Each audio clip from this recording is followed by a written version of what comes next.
So here is an example of one such case.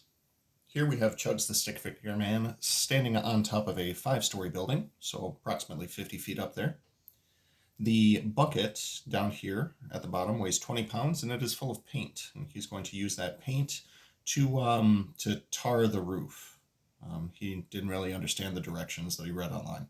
The rope is going to be a total of 1.1 pounds per foot. That is going to be the linear density of the rope. So the question becomes, how much work is being done in dragging this bucket all the way to the top? So first thing we're going to need to do is define a couple variables as well. We're actually going to try this out a couple different ways. First way that we'll do is we will define x equals 0. That is going to be the top of the building.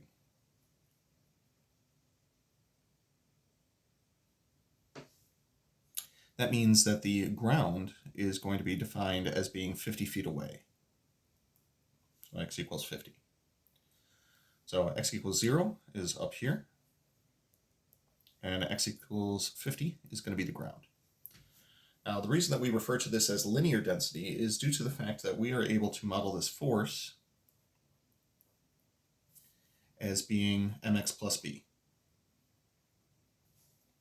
Now, the idea is we're going to come up with a linear function to describe what's going on, and the way that we're going to do so is by setting up a couple of ordered pairs that are referring to the total weight of the system. Now, once we get the bucket all the way to the top of the building, that is at x equals 0, there will be no rope over the edge. The only force that he would need to exert is that 20 pounds for the bucket. Whereas once we're all the way down to the bottom of the building at x equals 50, we then have not only 20 pounds of bucket, but we also have 50 feet of rope to account for. So 50 feet of rope times 1.1 pounds per foot, plus the extra 20 pounds associated with the bucket, that's going to be 55 plus 20, that's going to be 75. Now, if we were to determine the equation of a line that passes through these 2 points, we would see a slope of 1.1, and we would see an intercept of 20. This is consistent with the formula that we saw from the previous video where we said linear density times x plus the fixed weight that is associated with this. Now, with that in mind, in order to get the total amount of work, that is going to be the definite integral from start to finish of 1.1x plus 20 dx. This won't be too entirely difficult to calculate. That'll be 0.55x squared plus 20x, going from lower bound 0 to upper bound 50. Don't know where 20 came from. And it's probably going to be safer to go ahead and toss that into the calculator. So that's going to be 0.55 times 50 squared plus 20 times 50. I am seeing 2,375. So 2,375. The weight was in terms of pounds and the distance was in terms of feet. So these are going to be foot-pounds, or pound-feet. Now, if we wanted to look at this graphically, then if we were to take a look at the force versus the x value, essentially what we have done is we have found this in terms of an area. So here's 50, 75, here's 0, 20. We have found all of this area, and that area equates to the amount of work that we just did. Now, there is an entirely different way to set this one up, and because it's going to be set up a different way, I'm going to bring in a different color for it. The other way that we could potentially set this up is we could define x equals 0 to be the ground, then the top of the building,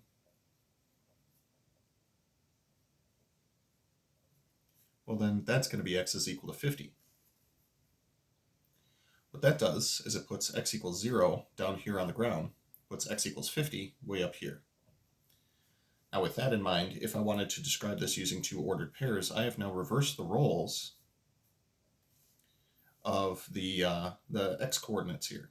So the top of the building, we would only have 20 pounds up there, and all the way down at the ground we would have 75 pounds down there.